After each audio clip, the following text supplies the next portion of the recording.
বারুইপুর জেলে অগ্নিমিত্রা পাল বিজেপি মণ্ডলের দুই কর্মী বেশ কিছুদিন আগে বিজেপির দলীয় কর্মসূচিতে যাওয়ার পথে দুষ্কৃতীরা তাদেরকে মারধর করে, অস্ত্র হাতে দিয়ে তাদের ছবি তুলে পুলিশের হাতে তুলে দেয়। পুলিশ তাদেরকে গ্রেপ্তার করে। আজ বারুইপুর জেলবন্দি দুই বিজেপি কার্যকর্তাদের সঙ্গে দেখা করতে এসে তাদেরকে পাশে আছেন বলে জানান অগ্নিমিত্রা পাল। সাংবাদিকদের মুখোমুখি হয়ে তিনি জানান, আমাদের দুজন কার্যকর্তা পলাশ মণ্ডল এবং শিবাস মণ্ডল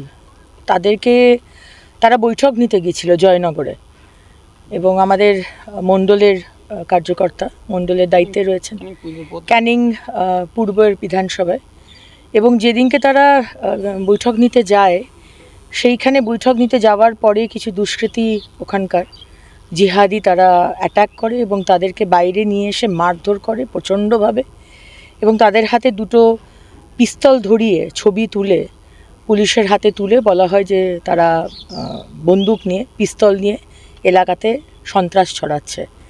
এইভাবে তাদেরকে ফলস কেস দেওয়া হয়, এবং আজকে তাদের সাথেই দেখা করতে এখানে এসেছিলাম। 5 তারিখে ডেট আছে তাদের। ভারতীয় জনতা পার্টি আমরা মনে করি আমাদের প্রত্যেকটি কার্যকর্তা আমরা একটি পরিবার, এবং সেটাই তাদেরকে বিশ্বাস দিতে এসেছিলাম। অবশ্যই মনটা খুব খারাপ তাদের, বেশ কয়েকটা দিন হয়ে গেল, কিন্তু পার্টি এবং শীর্ষ নেতৃত্ব সবাই আমরা ওদের পাশে আছি।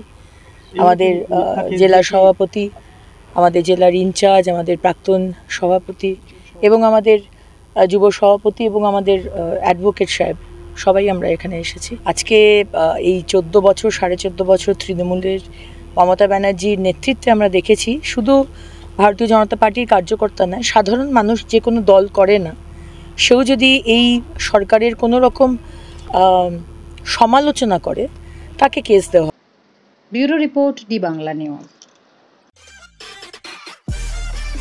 সব খবর সবার আগে পেতে আমাদের চ্যানেলটি সাবস্ক্রাইব করুন এবং পাশে থাকা বেল আইকনটিতে ক্লিক করুন, লাইক ও শেয়ার করুন।